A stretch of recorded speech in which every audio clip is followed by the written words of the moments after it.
जीवन में अगर हम सुख शांति और समृद्धि चाहते हैं तो हमें कुछ अभी तक जो किया है उससे कुछ हट करके करना होगा,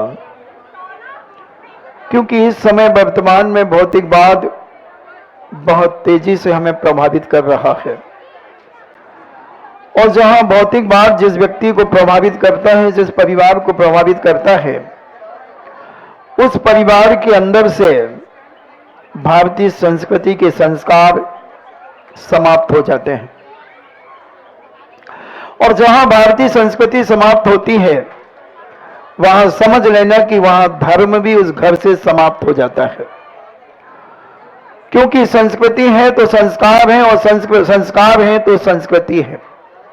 एक पहलू, एक सिक्के के दो पहलू हैं और दोनों पहलू हमारे जीवन के लिए परम आवश्यक है। मगर आज विज्ञापन का युग है, विज्ञान का युग है, और इस विज्ञान के युग में हम सम्यक ज्ञान को अपने जीवन में खोते चले जा रहे हैं।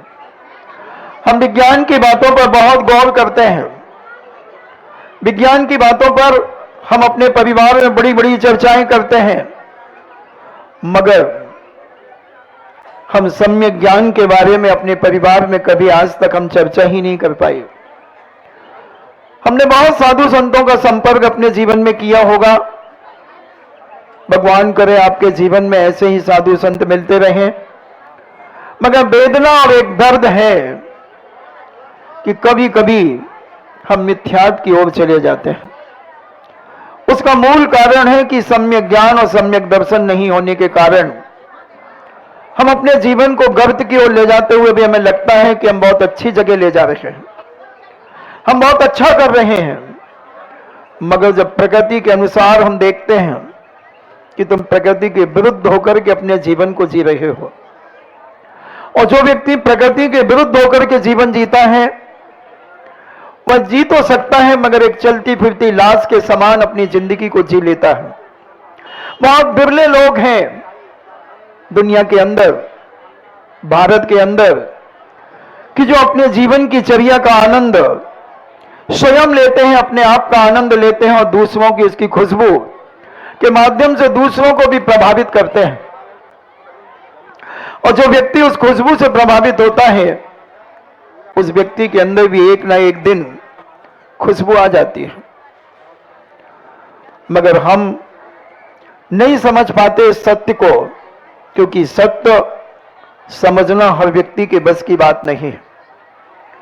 बहुत बिरले लोग हैं जो सत्य को समझ लेते हैं और अपनी अंतरात्मा में उस सत्य को प्रकटीकरण करना शुरू कर देते हैं। ठीक है, इंसान से गलती होती है, इंसान एक गलतियों का पिंड है, तो क्या हम जिंदगी भर गलती करते रहेंगे?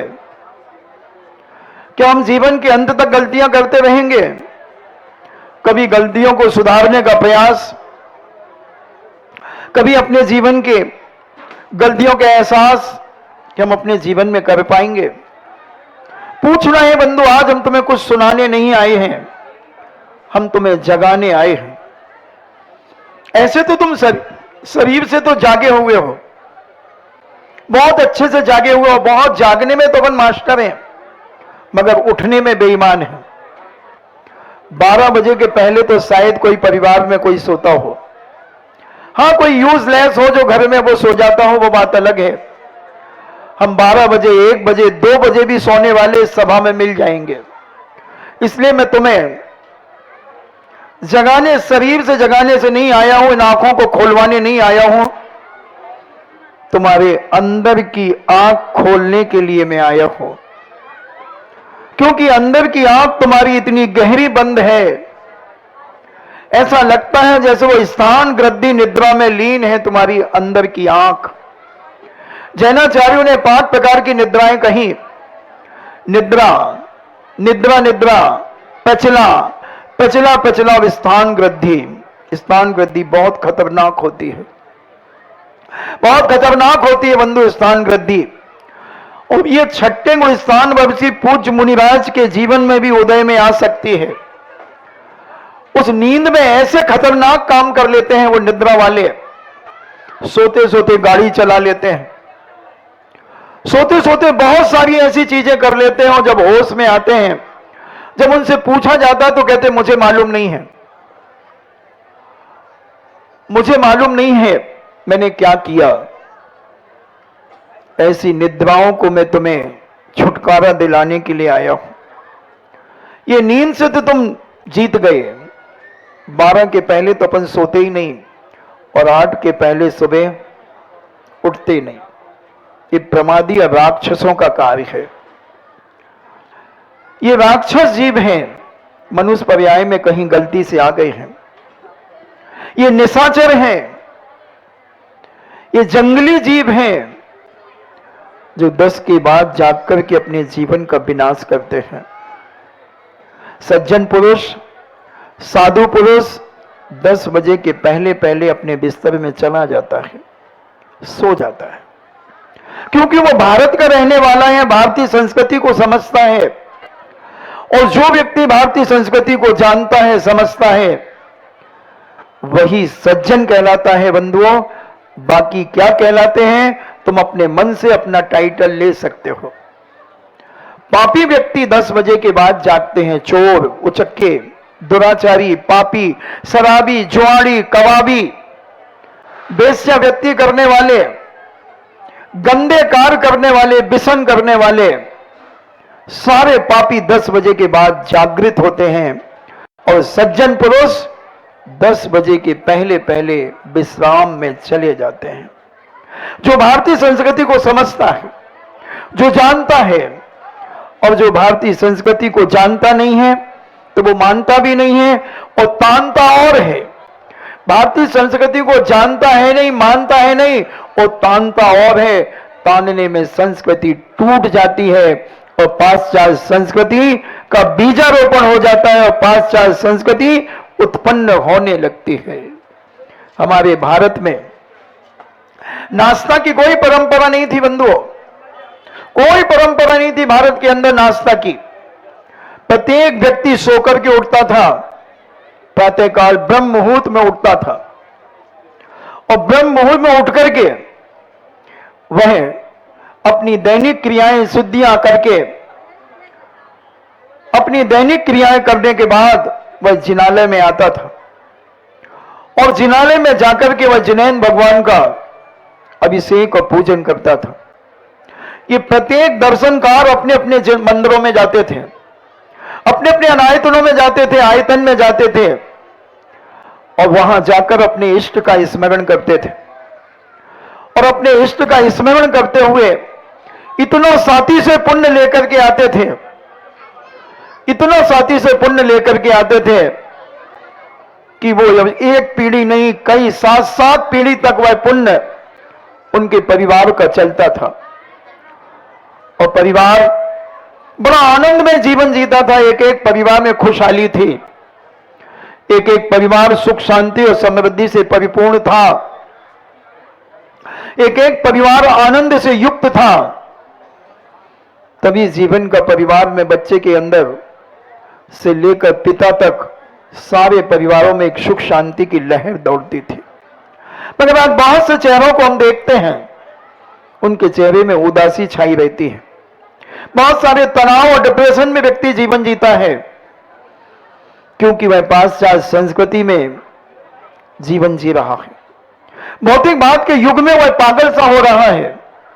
न उसे खाने का ध्यान है, न पहनने का ध्यान है, न बोलने का ध्यान है, न देखने का ध्यान है और न कुछ करने का। केवल एक बाहर की चकाचौंध में वह अपने आप को इतना चकाचक करना चाहता है। वो कहता है जो होगा होगा, अभी तो कर लो, अभी कर लो, कल किसने देखा है। आज वर्तमान में जो है ऐश कर लो, जो पाप करना है कर लो, कल कभी आने वाला नहीं। ऐसे बहुत सारे पढ़े लिखे लोगों की धारणा हो सकती है, कल आएगा, जरूर आएगा बंधुओं, परसों भी आएगा, परसों भी आएगा। जीवन अभी बहुत लंबा है। इस जीवन को संभालना प्रत्येक व्यक्ति का कर्तव्य है, प्रत्येक परिवार के गार्जियंस का कर्तव्य है, प्रत्येक माता पिता का कर्तव्य है कि हम क्या कर रहे हैं, और हमारे परिवार के बच्चे क्या कर रहे हैं, क्या खा रहे हैं, क्या पी रहे हैं, क्या देख रहे हैं, क्या पहन रहे हैं, क्या सोच रहे हैं, किसकी संगति में वो अपना जीवन व्यतीत कर रहे हैं। क्या आपको मालूम है आपके बच्चों की दोस्ती क्या है? किसके साथ है आपके बच्चों की दोस्ती? किस विजातीय व्यक्ति से तुम्हारे बच्चों की दोस्ती है?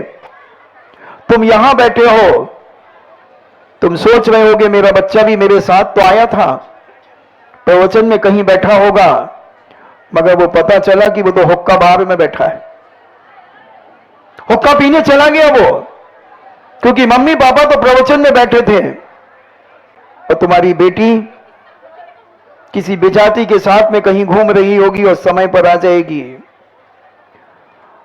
मम्मी बहुत अच्छा प्रवचन दिया उन्होंने, बहुत अच्छा लगा, तू भी बैठी थी? हाँ मैं पीछे ही तो बैठी थी। अब वो बेईमान, वो चोर, वो दुष्चरित्रणी कहीं और जाकर के पाप करके आई है और धर्म का लिबास ओढ़ करके परिवार के सामने पेश हो गई है बंधुओं। इसलिए मैं कहना चाहता हूं कि भारतीय संस्कृति में जियो। हर माता पिता को अपने बच्चों को अपने आगे बिठाना चाहिए। जब किसी धर्म सभा में पहुंचते हैं तो उसे अपने सामने बिठाना चाहिए। तुम्हें मालूम होना चाहिए कि कहां है तुम्हारी बेटी, कहां है तुम्हारा बेटा। घर से तो हम ताला लगा करके आए हैं, वो पाप करने के लिए गई है और तुम पुण्य कमाने के लिए गए हो। पाप में ज्यादा नंबर मिल रहे हैं और पुण्य में कम मिल रहे हैं, क्योंकि पाप बहुत तेजी से बढ़ रहा है। अनाप शनाप अत्याचार तेजी से बढ़ रहे हैं, तो तुम्हारे पुण्य के नंबर कटते चले जा रहे हैं और पाप के नंबर बढ़ते चले जा रहे हैं। इसलिए परिवार में छोटी छोटी बातों में लेकर के आज कलह मचा हुआ है। पति का पत्नी के ऊपर विश्वास नहीं और पत्नी का पति के ऊपर विश्वास नहीं, मां का बेटे के ऊपर विश्वास नहीं और बेटी का मां के ऊपर विश्वास नहीं। परिवार में एक दूसरे को शक की दृष्टि से देखा जा रहा है, नजरिया बदलता जा रहा है, क्योंकि हमारा खान पान बदलता जा रहा है, हमारा सोच बदलता जा रहा है, हमारा पहनावा बदलता जा रहा है, हमारी चाल चलन बदलती जा रही है। और जब तक ये बदलते रहेंगे तो तुम इस दुनिया में भी बदलते रहोगे बंधुओं। गिरगिट के समान तुम अपना रंग बदलते रहोगे। इसलिए जैनाचार्य कहते हैं, संत महंत कहते हैं, भगवंत कहते हैं, अपने परिवार को धार्मिक मार्ग पर लगाने के लिए बहुत बड़ी आवश्यकता है। धर्म की क्रियाओं में लाना बहुत जरूरी है। प्रत्येक मां को अपनी बहुओं को, अपनी बेटियों को, अपने बेटों को, पिताओं को अपने पास, अपने आगे बिठाना चाहिए। नहीं तो तुम्हारे पीठ पीछे वो क्या करेंगे तुम्हें भी पता नहीं चलेगा, और कितना बड़ा षड्यंत्र रच देंगे वो, तुम्हें होश भी नहीं रहेगा। और जब वो कांड खुलेगा तुम कहोगे ऐसा हो गया, ये कब हो गया, कब हो गया? जब वो महाराज आए थे तब हो गया, महाराज आए थे तब हो गया। तो हम तो सब लोग प्रवचन में गए थे। हाँ गए थे, बच्चे भी गए थे। कहां बैठे थे पता नहीं, हम तो बैठ गए थे। फिर वो लोग पता नहीं बोले मम्मी मैं भी आती हूं। ये पाप आपके घरों में बहुत तेजी से अपनी चिंगारियां फेंक रहा है, और सबके मकान रुई और कपास के हैं बंधुओं। ये दुष्चरित्रता की चिंगारी अगर घर में प्रवेश कर गई तो ये घर जल करके राख हो जाएगा, चरित्र के नाम पर खत्म हो जाएगा, खान पान के नाम पर खत्म हो जाएगा, श्रद्धा और भक्ति के नाम पर खत्म हो जाएगा। मात्र एक चलता फिरता शरीर और एक चलता फिरता तुम्हारा परिवार रहेगा, बाकी संस्कार विहीन व्यक्ति रहेगा। हम जाना न जाने कहां कहां अपना मस्तक झुका देते हैं। कितने गंदे ताबीज हम अपने हाथों में पहन लेते हैं। जिसके देखो उसके हाथ में धागे, जिसके पैर में देखो धागे। ये धागे तुम्हारी जिंदगी का विनाश कर देंगे, ये धागा तुम्हारी जिंदगी को फंदा बना देगा। इतनी निगेटिव ऊर्जा आती है, इतनी निगेटिव ऊर्जा आती है इन धागों के अंदर, क्योंकि इसमें असंख्यात जीवों की लाश है। एक बूंद पानी में 36,450 जीव वैज्ञानिकों ने सिद्ध किए हैं। आपके हाथ में धागा बंधा हुआ है, विधान हुआ था 6 महीने पहले, अभी भी धागा बंधा हुआ है। कोई रक्षा सूत्र बांध रहा है, कोई पैर में काला धागा बांध रहा है, कोई हाथ में काला धागा बांध रहा है, कोई गले में काला धागा पहन रहा है, कोई कमर में काला धागा पहन रहा है। कितना धागा है तुम्हारे शरीर में। और एक बूंद पानी में 36,450 जीव हैं। और ये धागे जब गीले होंगे तो समझ लें 1,00,000 बूंदों में तुम्हारे शरीर के धागे गीले होंगे। अब 1,00,000 में 36,450 का गुणा कर दें। एक बार गीले होने पर जब वो सूखेंगे, इतने जीव मौत के घाट उतर जाएंगे। 2 इंद्री, 3 इंद्री, 4 इंद्री जीव, ये सब मर जाएंगे। इनकी लाश उस धागे में चिपकी है। और अगर इन्हें धागों को आप वास्तु की जो राड होती है उन राड के सामने ले जाओ तो राड यूं जाएगी, निगेटिव ऊर्जा आती है। पैर का धागा तो और खतरनाक है बंधुओं, बहुत खतरनाक है। पैर में काला धागा बांधना, अपनी बेटी को खो देना। उस बेटी के पास इतना ताकत आ जाएगी वो तुम्हारा रोना धोना भी उसके लिए कोई कामकारी नहीं होगा। उसे जो करना होगा वो करेगी, क्योंकि पांव के पास जहां पायल पहनी जाती है वहां मंगल ग्रह का वास होता है। और मंगल ग्रह को ये धागे टंटे पसंद नहीं, काली चीज पसंद नहीं। और जब से आप देखना, जब से तुम्हारी बहुओं ने और तुम्हारी बेटियों ने, लड़कों ने जब से ये धागे पहने, उनके नेचर बदल गए हैं, उनका स्वभाव बदल गया है, उनका उठने बैठने का तरीका बदल गया है। पति से भी कुछ इस ढंग से बातें करने लगी हैं और दूसरे पुरुषों से इतनी रागान्वित होकर के बातें करती हैं, उनकी वासना जागती है। बहुत बड़ा अत्याचार है बंधुओं। आज अगर जो लोग मेरी आवाज सुन रहे हैं और इस चैनल में भी सुनेंगे, उनसे मेरा कहना है कि घर जाने के बाद सबसे पहले उस धागे को कटवा देना। बहुत बड़ा पाप है बंधुओं, बहुत बड़ा। एक काली पायल भी चली है, एक काली पायल भी पहन रही है। ये अपने जीवन का विनाश करने का पहला तरीका है, काली पायल, काला धागा। क्योंकि हम भौतिकवाद में जी रहे हैं, हम भारतीय संस्कृति में जीना ही नहीं चाहते और भारत में रहते हैं। बंधु, भारत जिसकी खाते हो कम से कम उसकी बचाने का भी तो प्रयास करो। तुम तो जिस थाली में खा रहे हो उस थाली में छेद कर रहे हो।